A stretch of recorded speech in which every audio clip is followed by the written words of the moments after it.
Good evening, dear friends. Welcome to Alert Town Hall, a Saturday that I have always been personally waiting for, and I know many of you have been waiting for. Welcome, Vanakkam, Namaskar, Vandanam, whatever. It's a great evening to look forward to. And welcome to all the volunteers, people who are tuning in to watch us. Today, like all the Saturdays, we have a very, very special guest that the next 1 hour is going to be very enriching to learn from and understand. Just as rightly taglined this town hall where life matters, there are many things that matters in life and that which makes life itself matter.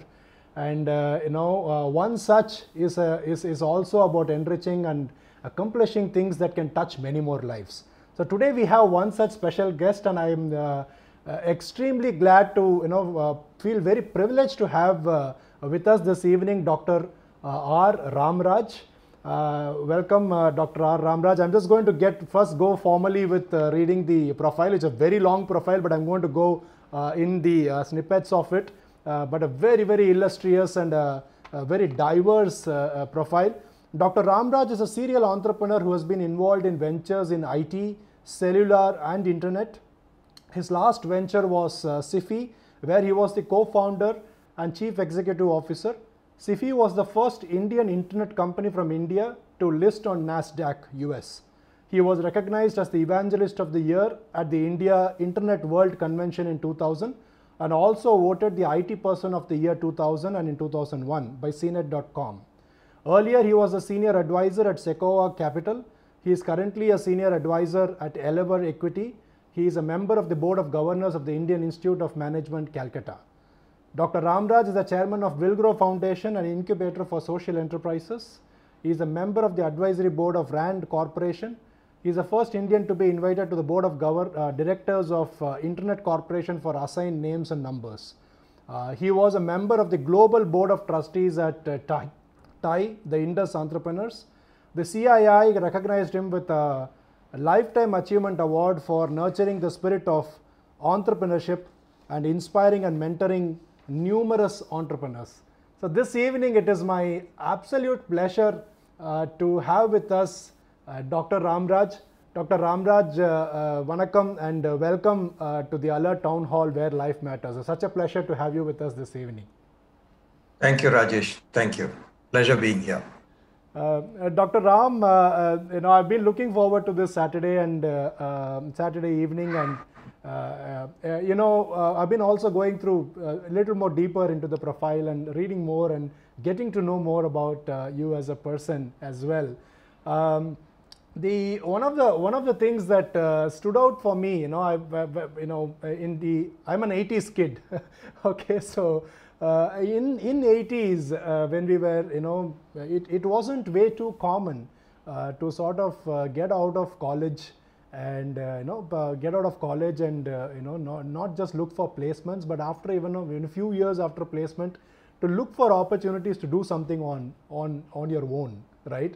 So I'm very sure your schooling and your college, something must have happened during that time to sort of make you that ambitious or, adventurous maybe to start with.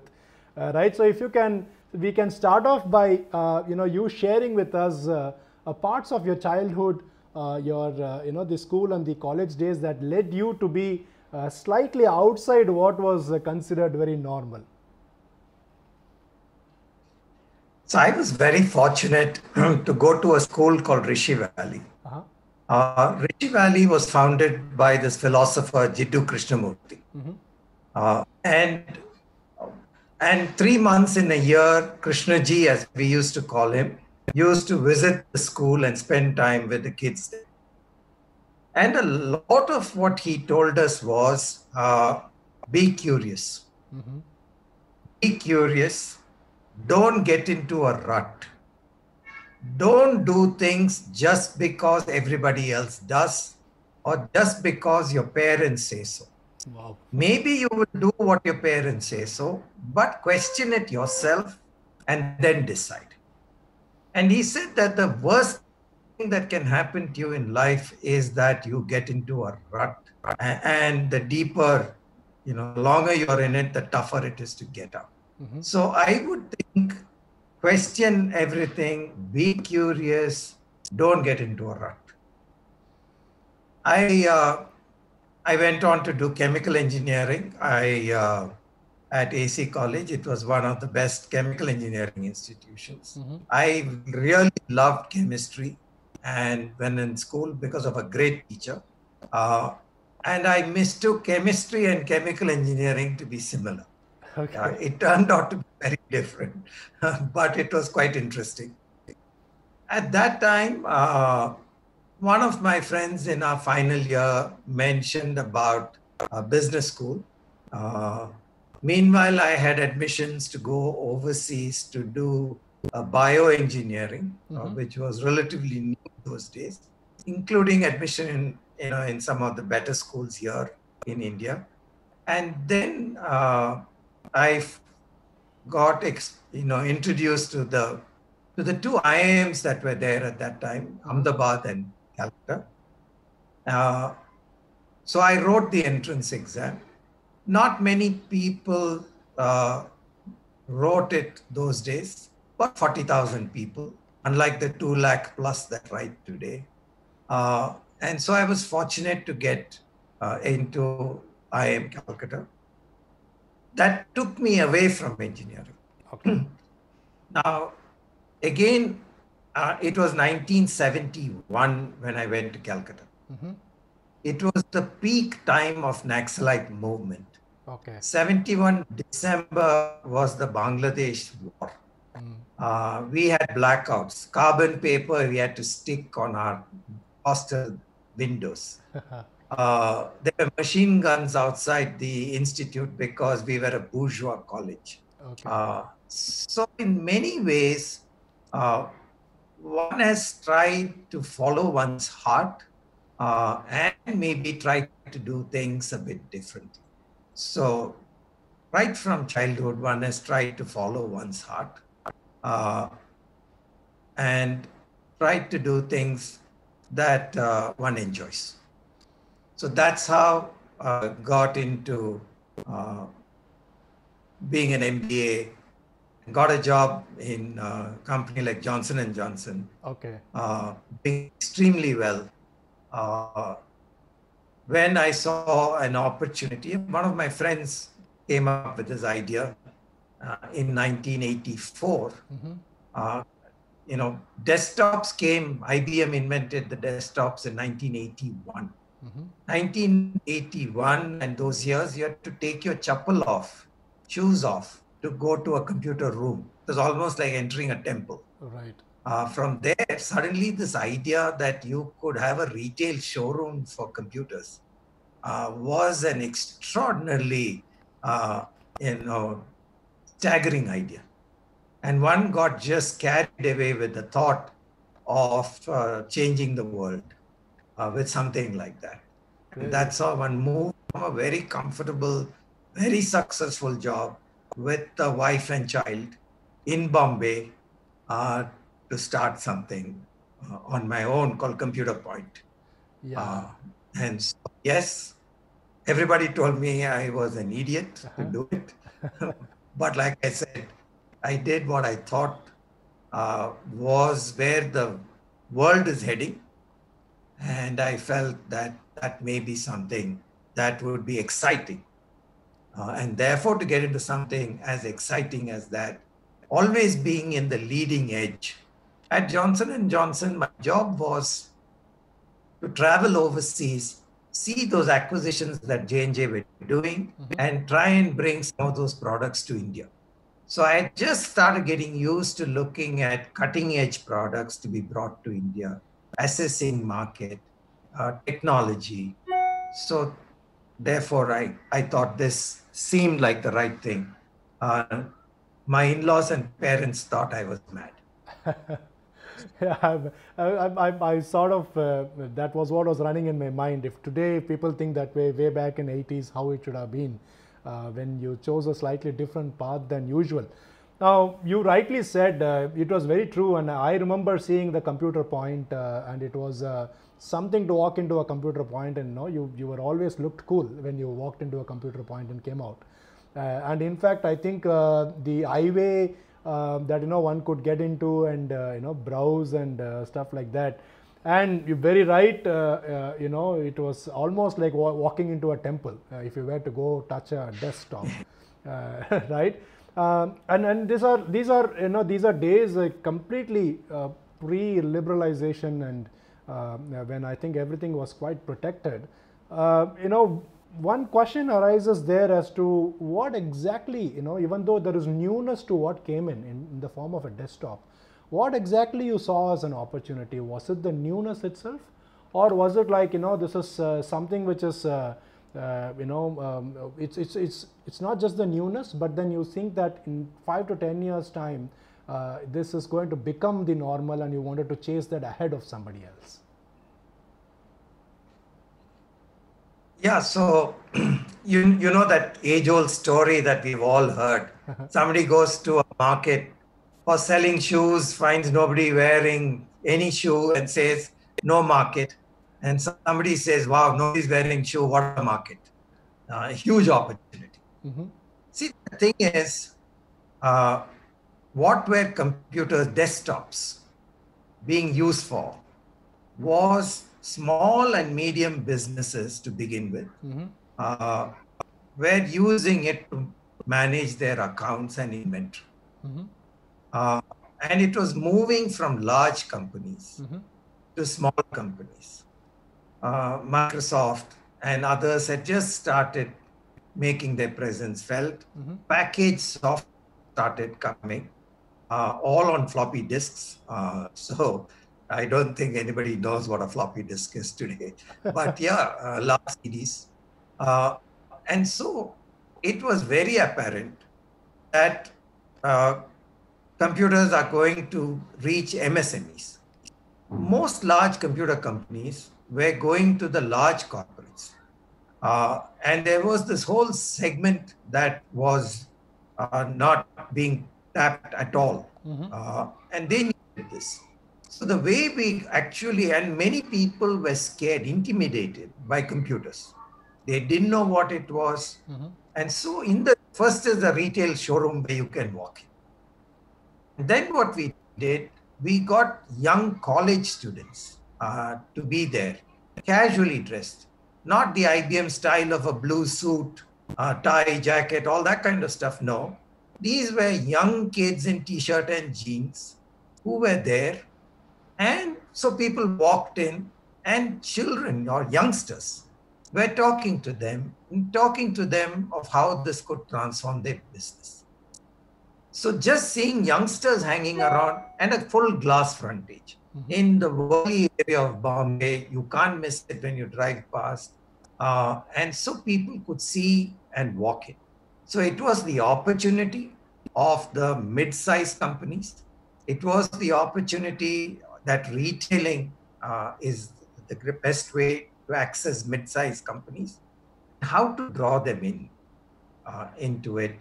So kids actually broke that barrier of fear and intimidation. And that's how. And very quickly, we were all over the country with these stores. And then we realized that people didn't know what to do with the computers. So we had to start a training school. And though there was NIIT at that time, Computer Points Training School then became something that certificates that people actually aspired for at that time.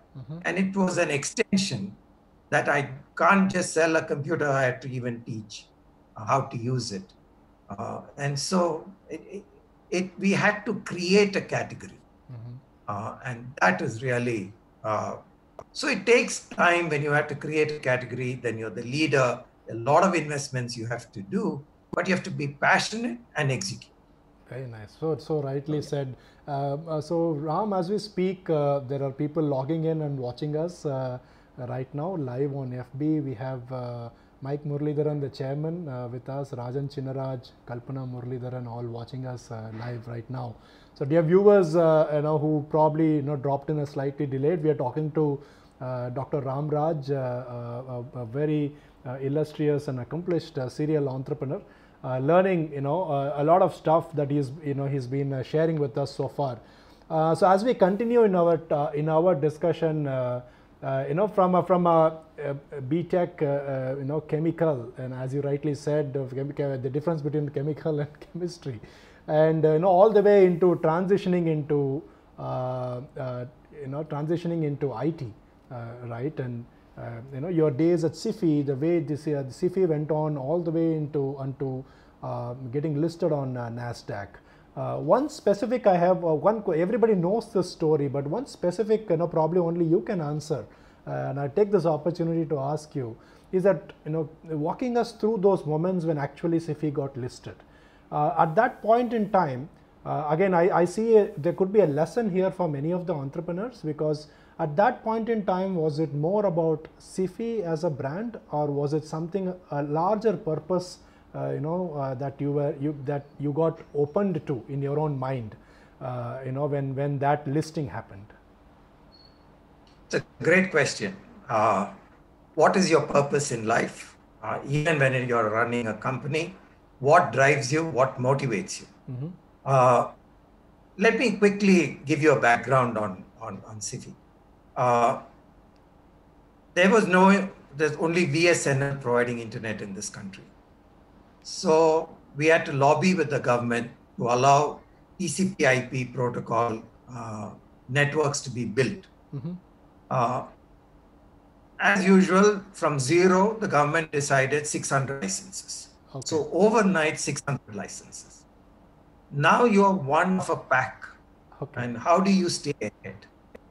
And what is your rallying cry to attract talent into a startup when it was not yet fashionable to be in a startup? Mm-hmm. The whole rallying cry, the purpose was that we were building India's information highway. Right. Information highway, the first of its kind in India, across the length and breadth of the country. And we got some of the best talent in the country. Mm-hmm. And some guys in multinationals moved because they all thought they're going to make a difference to this country. So they all got excited and aligned to the purpose of building India's information highway. Okay. Now that was a great thing to say. But as a startup, we suddenly realized, there was no venture capital at the level of maturity that you have here today. Mm-hmm. And funding became a huge issue. If you were doing content and doing a few websites and stuff like that, that is very different. Right. Now suddenly you're actually building core infrastructure, pipes running from every part of the country. Right. And people have access. So then we had to raise serious money. Whatever we could, we raised in India. Mm-hmm. And that's when we suddenly saw that 99 small Israeli companies had listed on NASDAQ. Okay. So he said, 99 Israeli companies can list. What are we guys doing? And just as we were thinking, Infosys was the first company from India, listed in India already, mm-hmm. listed on NASDAQ. So the first company to list on NASDAQ from India in 1999. Mm-hmm. And I'm emphasizing 99 because Y2K had not happened. Right. The tip point for Indian IT industry was Y2K, 99 December. Mm. So this had not happened. February of 99, Infosys, a known brand, listed in India. So then we thought, why not we list if 99 Israeli companies can be there? Right, okay. So we started, and in October, mid-October, we actually listed. And that is double quick time. February, we hear somebody is listed. In October, we are listed. Okay. Now, just before listing, we had all analyzed that this is the best thing to do. The way NASDAQ does things is, it's not, the US is fantastic at marketing, whatever they have. Mm-hmm, mm-hmm. So the New York Stock Exchange at the other end of New York, and you have NASDAQ at Times Square. Mm-hmm. So the way they attract you to come and list, besides saying tech stock and all that, is your photo, your live picture, as you are standing on that floor to list, comes up that giant screen in Times Square, which we see. And imagine that the whole world could see you when your face comes up there. So my CTO at that time suddenly imagined that we would fail uh, on that giant screen on world stage. Okay. He said, if we fail in India, it's okay, but I'm going to fail in Times Square on that giant screen. So he convinced our team that it's a stupid idea. So fear of failure is something that holds us back. Right. We are ready, we have thought it through, but suddenly fear of failure. It doesn't matter which stage you are on, where you are. But fear of failure is something that holds most of us back in trying to follow through what our head has already told us. The rational decision is to do it, but suddenly fear of failure stops us. So when we went out to do the roadshow, so we had to replace him and move on just 2 weeks before roadshow. On the roadshow, we realized 99, nobody knew India and IT. Right. Y2K, everybody knew India and IT. We were a few months ahead. Nobody knew. So the question was, why do you need the internet? Okay, you guys speak English. What about the rest of the country? Why don't you guys go feed people? Why are you walking around here trying to sell the internet, etc.? So it was suddenly we realized that we were actually ambassadors for India. And the purpose shifted from SIFI to planting India's flag on a world map for technology. Wow. That actually charged the whole team up. And, you know, we did in a very short order, we traveled across the world, pitched at every meeting that we could. We all collapsed after we came back to India after a successful thing. But during that time, there was a rush of blood to get this done. Because suddenly the purpose was much larger than SIFI and its money need. It was about planting the flag for you. Wow, wow, so nice. So nice. I mean, so beautifully said, and thank you for walking us through those moments and feeling. And I think it's a very, very important takeaway for not just entrepreneurs, everybody now, in the current world, where it's considered as, entrepreneurs are the new age freedom fighters for this country, and probably every new idea is the new currency.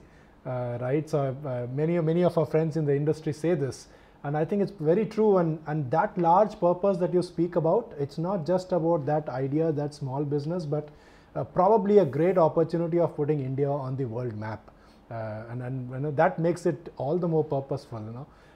So thank you. NASDAQ still invites SIFI after all these years to come and celebrate every 5 years. Wow. So.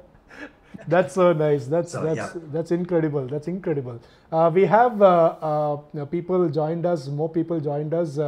I would love to convey the wishes coming your way, Ram, from the FB Live. Mike Muralidharan dropping a note saying, "Computer Point was when the word startup was not even coined. You have chased the future. You have chased the future all your career. Was it a plan?" That's a question actually. So I will come back to this. It's a question from Mike. Venkatesh Kodandraman introducing himself. Hello, sir. Hope you're doing fine. Great to see you after a long time. Rajan Chinaraj. In IT Highway, SIFI Highway made history, inspiring. Highway across the country, truly amazing journey. That's from Rajan Chinaraj. So going to Mike's question, Computer Points was when the word startup was not even coined. You have chased the future all your career.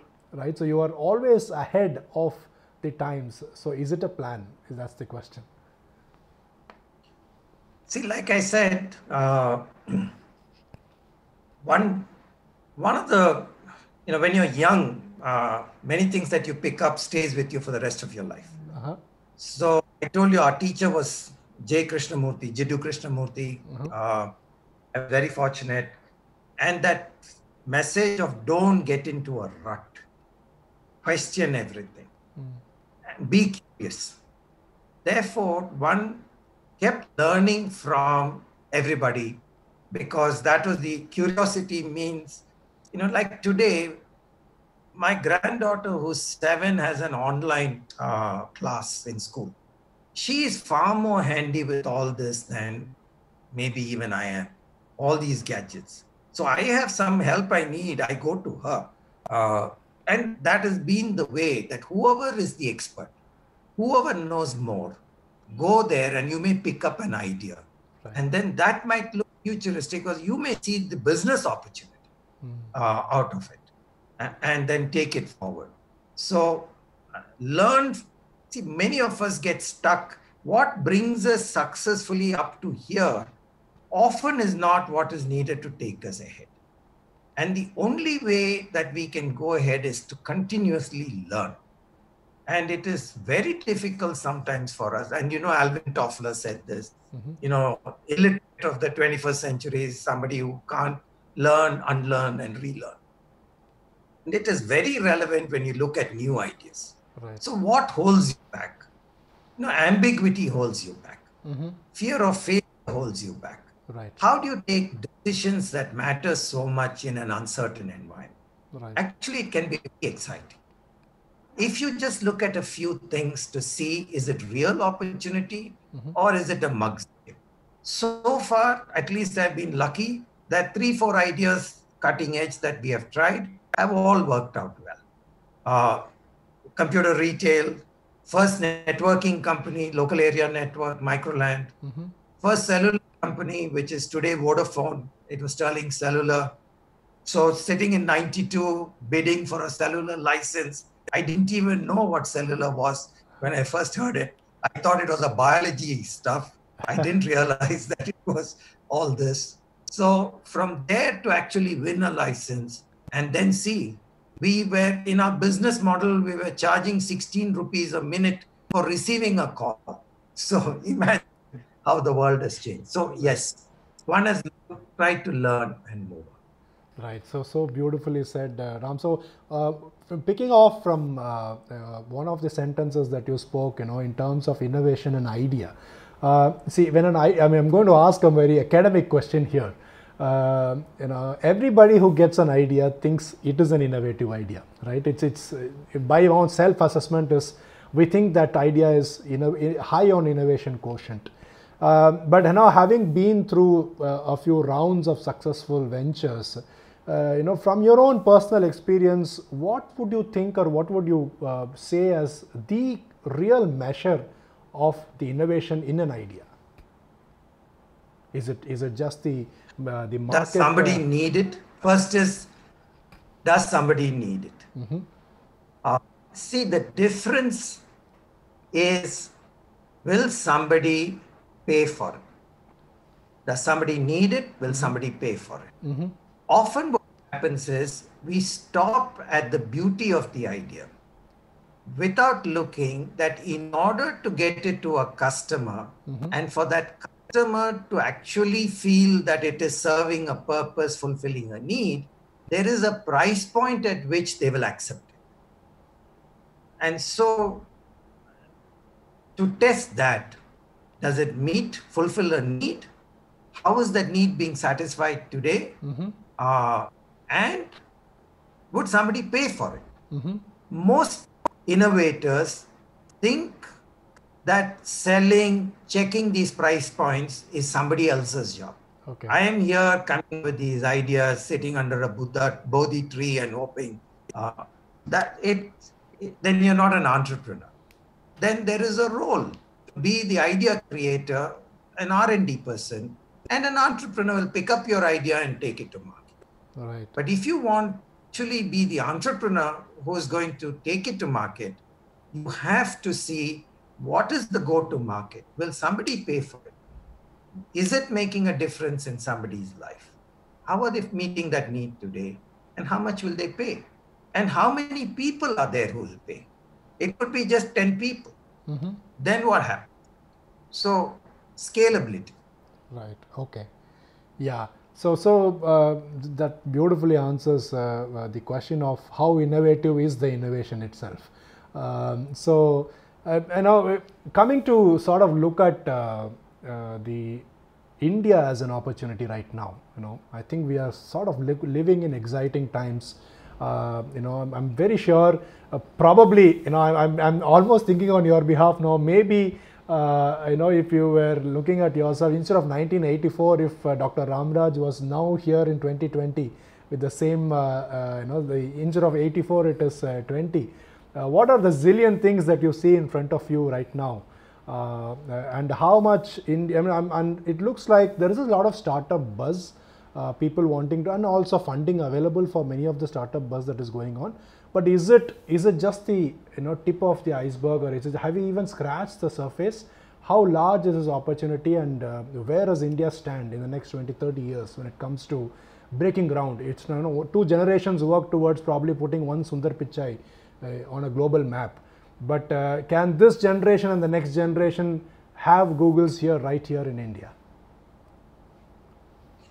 So up till very recently, it was not socially acceptable to get into business. If you were a businessman, you were down in the pecking order of social acceptance. A government job, an IAS officer, Johnson & Johnson, etc., multinational. It is only now that a startup entrepreneur is socially accepted. Right. So it's just the start of a journey. And so I think we have not scratched the surface. We have social acceptance. Okay. We still don't have the level of acceptance of accepting failure. Everybody is not going to succeed the first time they try something. Right. It is now a lot better that people are able to pick themselves up and move on, and understand that that you can do a part-time job, you can try many times, and you will still get money if you have and you have the perseverance. So accepting failure and not being penalized because you failed in the past, actually being rewarded, because hopefully you've learned from that and you'll do better. I think there is huge opportunity in India in every field. I don't think there's a shortage. Depending on what our youngsters think, plenty. The only difference is, unlike Silicon Valley, in India, the difficulty of building a business is huge in India still. There's a lot government is trying to do. Ease of doing business, access to money, incubators, all that. An enabling environment is being created. But it is the start of the journey. Today, to build a meaningful business, it takes time and effort. Right. So if you come into it with an attitude of sprint, of short-term success, very quickly, you're going to be frustrated. If you come into it with more perseverance, patience, an attitude of marathon, like planning your run, something like that, I think then you will have many, many successful entrepreneurs. It takes time. It is not a regular hockey stick. It's unfortunately like an ice hockey stick. It takes a lot of effort, and then the market is huge. And you can see those models as role models as you look around, that those who have stayed the course have built great businesses. Zoho, all of them. And it's getting quicker. Look at Freshworks. Right. In a much shorter time, built a much better business. Shrinking, but nowhere near. And it is tough. The number of approvals we need, the taxes we have to pay, compliance, all that is painful. So we have to factor all that in and then get to doing this. But huge opportunity, enabling environment, and you socially accepted. No problem finding girlfriend, boyfriend, etc. Because you're an entrepreneur. It's actually maybe better. It was a big problem before. Very true. So, yeah. Very true. I mean, I'm glad you brought that up. In fact, a couple of months back, I was in the IIT campus and I had a few students walking up, sitting in the cafe day there, and very inquisitively asking questions about, I'm just getting out of college, and I could see that the entire gang of students were thinking to do something new. They all were having offers in hand, nobody wanted to take those offers. And definitely for them, this last point that you said, no issue of boyfriend girlfriend now. So it plays a major role. Slightly shifting focus from the entrepreneur from a business viewpoint, you are also the chairman of an incubator for social enterprises, right? So we also see of late a lot of social entrepreneurs coming up. And also I feel at one point in time, if somebody were to take up social issues and handle, most of the times it was nothing more than but an NGO, right? But then the social entrepreneurship movement is slowly catching up, right? So could you sort of throw some light on in your own incubating journey, when you're meeting with these new social entrepreneurs who are coming in, what's the kind of balance that you really appreciate and see when it comes to solving a social issue versus bringing the entrepreneurial drive and the necessary skills required to solve a particular social problem? See, in India, any problem that we are trying to solve, the opportunity is huge just because of our population and variety of categories of population. And therefore, the problem, in order to have the solution, in order to have relevance, needs to reach large number of people as quickly as possible. If it's a great idea, how do we take it to as many people as possible? Right. Therefore, it is not just a great idea. It is the ability to execute and scale something like that helps you. See, after all, you're coming into this sector because you want to make a difference. Right. You want to make a difference in somebody's life. Right. And if you have a great idea and it is working, how can you scale it so that that difference is really meaningful to this large population? Right. That happens if you think big. So your aspiration has to be big. You need to execute really well. And you need to be able to think like an entrepreneur in order, whether you're doing good or otherwise, we still have challenges of execution in India. Right. Distribution, last mile is a big challenge. So many things are challenging. Therefore, perseverance, execution, and making sure that it is meaningful difference. After all, you are spending your whole life trying to do this. Instead of 10, can it be 10 lakhs people that made a difference too? What a meaning to your life. You will go down in history in those generations. And if you have decided to do that and it is working, I think an entrepreneurial approach to it, of scale, of executing, of thinking big and taking it up, is very, very, I think, essential for India. That these social problems that we are solving need to be solved at scale. So beautifully said, Ram, Dr. Ram. The scale and the impact that can be multifold. I think even people are wanting to get into solving social issues, wear the hat of an entrepreneur. So nicely said. I'm going to take a moment here and once again look at people who have joined us and wishing you again this. It's a long stream of people. Rangarajan Sriraman, he's commented, Ramraj is one of the great thought leaders who shaped the IT industry right from the time Indians started using PC. And Venkatesh Kodandraman, I still remember it was Ramraj who brought Compaq, a global leader, to India through Microland.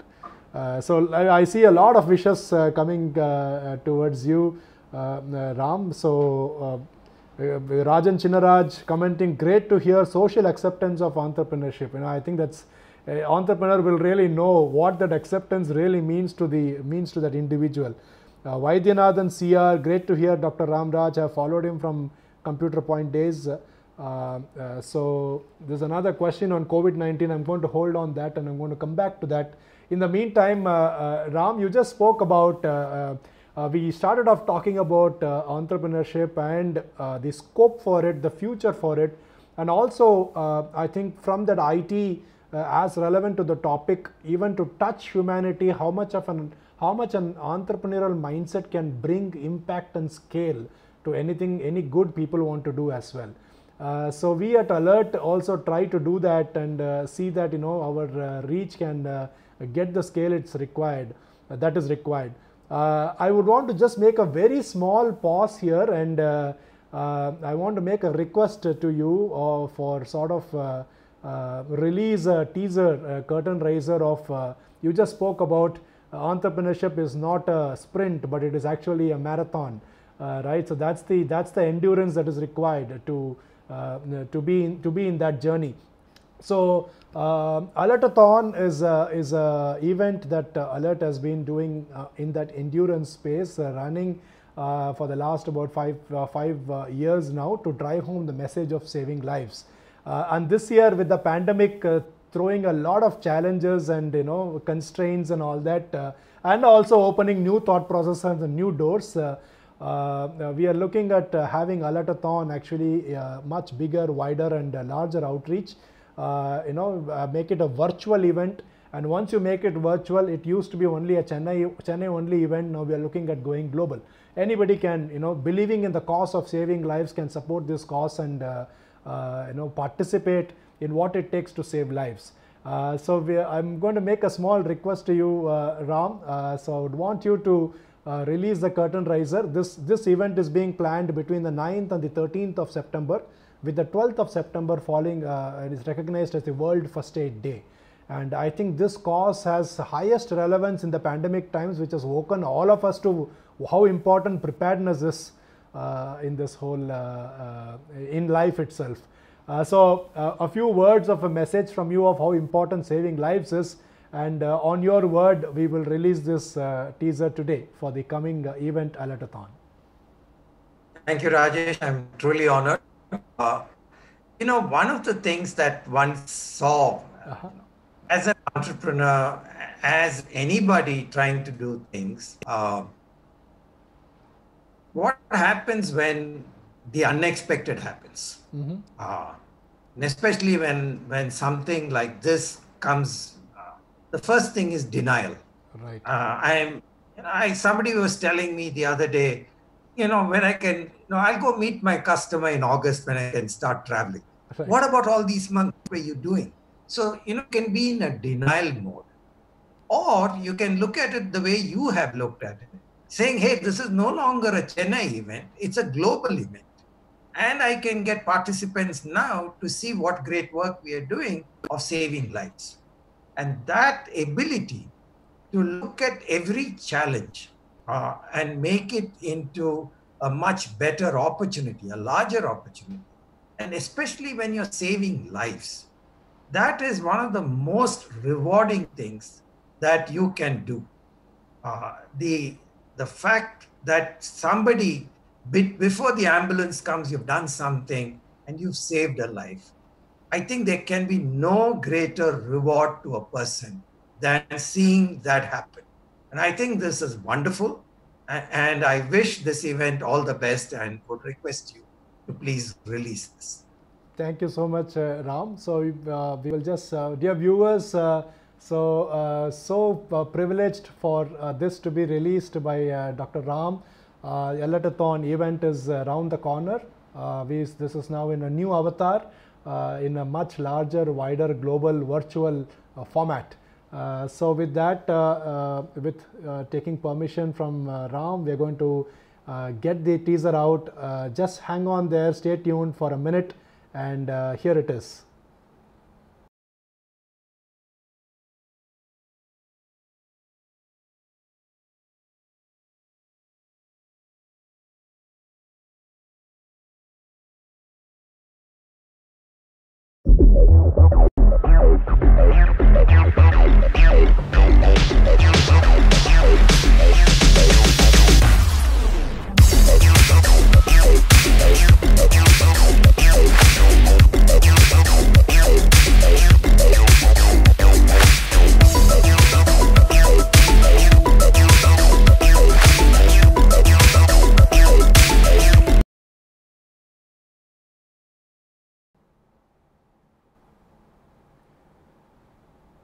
Thank you so much, Ram. So we just, went live with it, and looking for all your participation, dear viewers.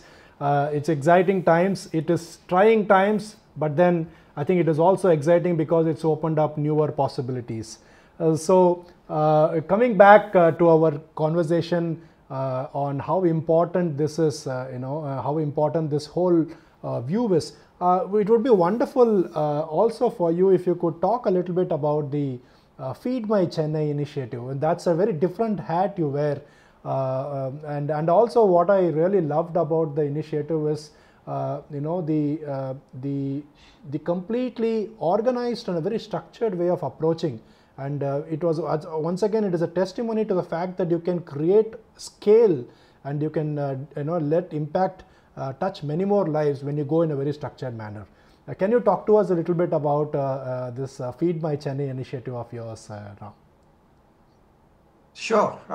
Actually, that was a very rewarding experience, and I'm happy to share how we were able to serve in a period of about 33 days, almost 9.5 lakh meals to migrant and daily wage earners in Chennai. So 9.5 lakh meals meant about 30 to 35,000 meals a day in a time when you're not allowed on the road, which means, and the corporation was very concerned that the meals should be individually packed. So it's not like you can take a big, anda and go and serve people, because they didn't want any contact, nobody to be endangered. So the challenge was large number of people, and the territory given was 42 kilometers, starting from Minjur down beyond Sholinganallur and going westwards, the full greater corporation, jurisdiction. So 90 plus centers, zones as they called it, had to be served, 35,000 meals. So what happened was that when the pandemic and the lockdown happened at such short notice, most people were unprepared. And so many got stranded, and the government provided shelters so that they could stay. And the corporation wanted help in making sure that they were fed, but they didn't want everybody.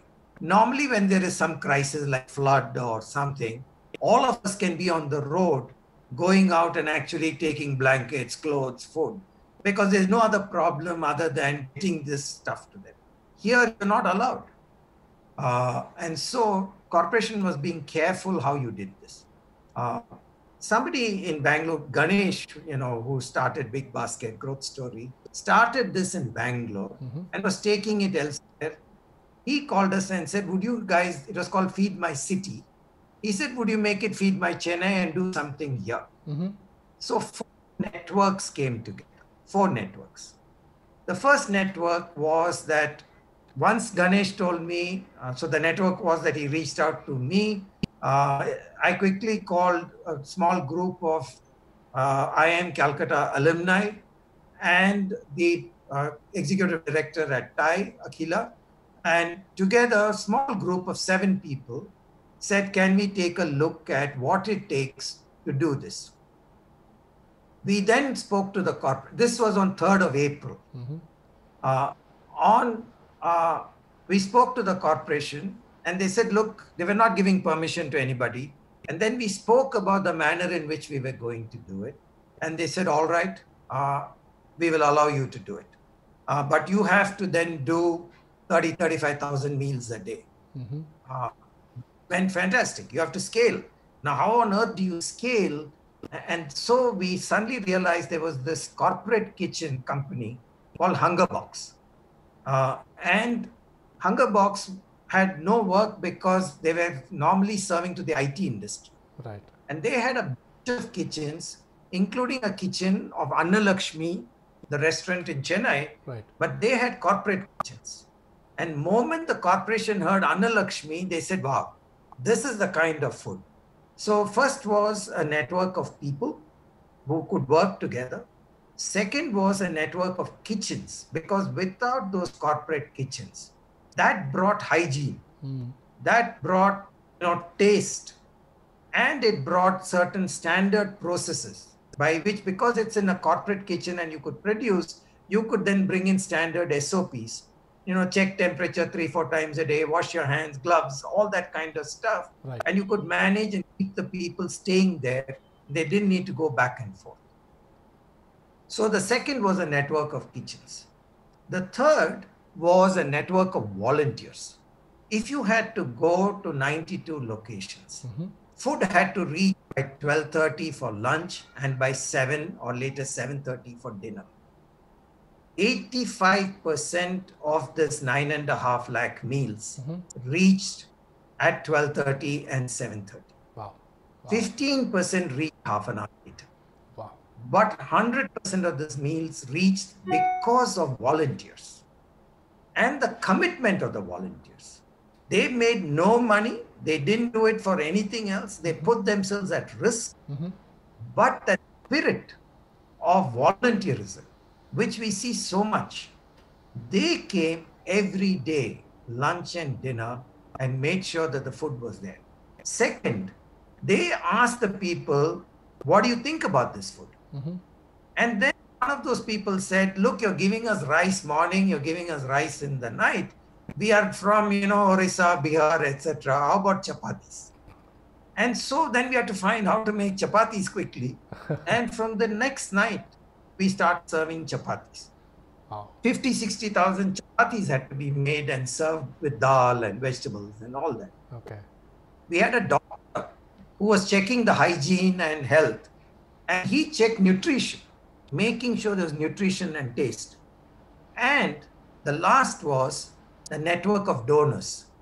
Moment we had a purpose that people could help globally, in 10 days, we got together on the 3rd of April. First meal we started serving on the 7th of April, and money started coming in. The first lot, we ourselves wrote the checks. But thereafter, in 10 days' time, we had raised 3.5 crores, which is the money we needed to complete till the lockdown ended. Okay. 3.5 crores in 10 days from 750 volunteers, donors from all over the world. Lovely. They saw a purpose and they sent the money. So, the logistics of making sure you can collect checks, you can collect foreign money, you can collect direct, all that had to be done in the back end. So these networks came together. We got scale. We got, great food. One of the things we did is, in all this environment, we are not able to go to the kitchens every day. Right. So we said, serve a meal to each one of us, 7 of us. Wow. So Okay. 7 days a week, one of us got the food on the way to the distribution. And we ate it at 1:30 to see whether it remained hot, whether it was tasty, whether the quantity was enough, and that the whole setup, the guy who came to deliver everything, was neat and clean. So that's how we managed to do this. In 33 days, 9.5 lakh meals we were able to serve. And then then these people started leaving. And when they started leaving, we gave them a bag of groceries to take, so that when they go back, these are wage earners. When they go back home, they would go back empty-handed, and we thought that was not a great idea. So 2 weeks of groceries, of atta and all that kind of stuff. So that's what we did. Amazing. Very, and we were very lucky that we could get these 4 networks to work. So amazing, just to listen to the way it was, from where as a seed it started and really reached out to so many. Really fantastic work by you and your team.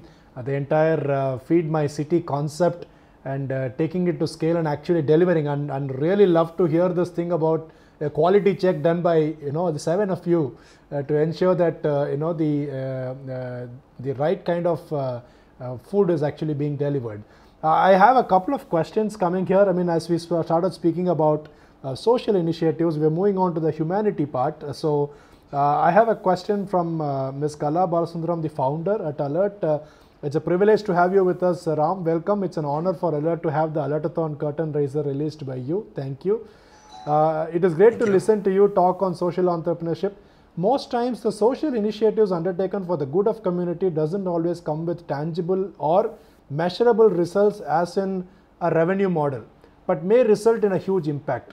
What should be the approach for such organizations to tap on grants or funding available to scale up the mission? That's the question. See, unless, like what you're doing as Alert, Uh-huh. this is creating incredible impact, saving lives. Right. This is not a revenue model. Uh, this has to be scaled through grants, through CSR. And see, one of the things, especially when in Chennai and South, we are shy to present and talk well. And we need to go out there and showcase what we have done. We cannot be shy about marketing what we are doing and cannot be shy to ask for money. And the larger and more powerful your dream is, you have an execution track record. And I'm just taking you as an example to show, how this could be done. With that, track record that you've done it for 100,000, 1.5 lakh people, that aspiration to take it to millions of people, I think will really ignite passion in CSR and be able to raise money. So in projects or activities like yours, it is grant and CSR related money that you should go after, because your metric is how many lives you save, how many people you have trained to be able to save these lives. Right. And this is not a revenue model. And there are such initiatives. And CSR money is looking for something like this. And if you follow corporate practices of standard process, scaling, measurement, take pictures, reporting, accountability, governance, many a time, because we are doing so much good, we are a little shy on paperwork and governance. The more compliant you are, the greater the probability of raising money. So we have to spend that time and money to be compliant. And the more compliant we are, the greater the chance to raise money. And so a good, well-run organization, NGO, doing the kind of work that you are doing, comparable work, should have no problem raising grant if you tell your story well, and you have compliant and you have measurements and metrics. So a lot of valuable inputs there, Ram. I'm sure for us and also to many other NGOs that sort of look at raising funds to sort of scale their reach. I think there's a lot of value there to understand and how important compliance is, and I think that's a key takeaway when it comes to doing good as well. So brings me to almost the final segment. The people logging in still. Just one question on values. When you set out to do all of this, actually, how important, not only in social ventures, but otherwise, the importance of the values in the journey towards success itself. What's your take on that? See, we have to be anchored. We are building scale. The culture in Chennai is different from the culture in Bangalore, culture in New York. You have a global team. We, technology people come late and work late. Some people come early. So if we start looking for similar behavior, culture, we have challenges. But what binds us all together are core values, things that are really important to us, which are non-negotiable. That I will do things honestly. And it is not saying that, I will be impractical. To thine own self be true is what we read in Shakespeare. Right. And you cannot be false to any man. So to yourself, be true, be honest. Values are the anchor on which you can go to sleep within when your head hits the pillow. If you can sleep when the head hits the pillow, then your life is run by values. And values, it doesn't matter what you're doing. Values are the anchor on which you can build institutions, on which you can sleep peacefully, on which you don't have fear when you go to do business. And you can look anybody in the eye and go on and build large institutions. It's the fundamental thing that is an anchor. Lovely, lovely, Ram. In sort of in conclusion, any anything that you want to say, any message to our volunteers who are sort of committed to the cause of saving lives? They're actually volunteers, but committed to they are in the business of saving lives out of choice. So any concluding remarks from you? Anything that you want to share? Especially during these tough times when everybody is looking for anything positive that can come their way.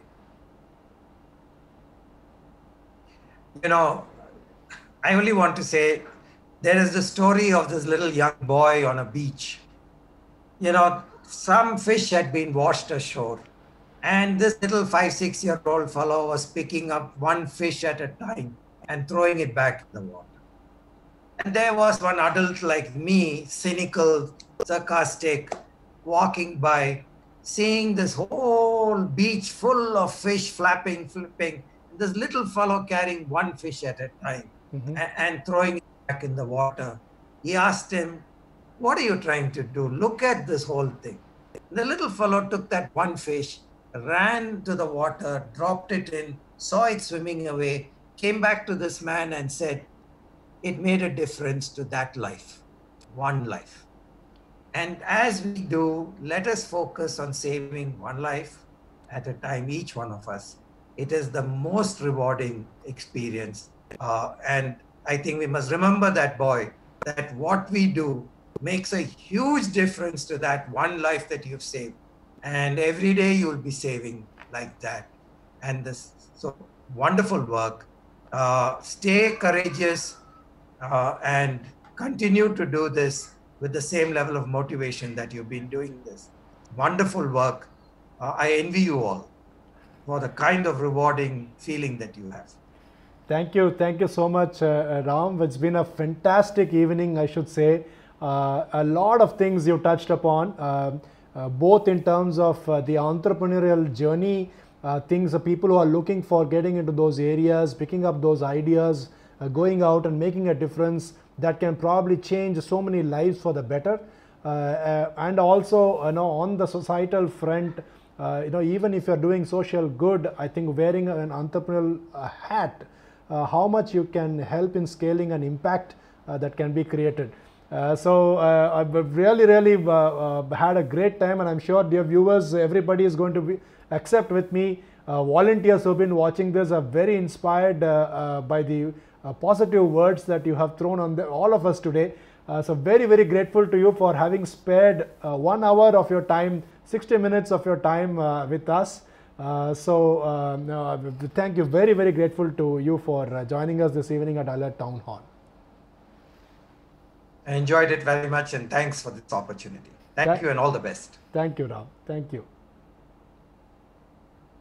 So dear viewers, so it's been a great evening. It's been a lot of learning from Ram. So before you sign off, we'll once again just take a quick look at the Alertathon curtain riser.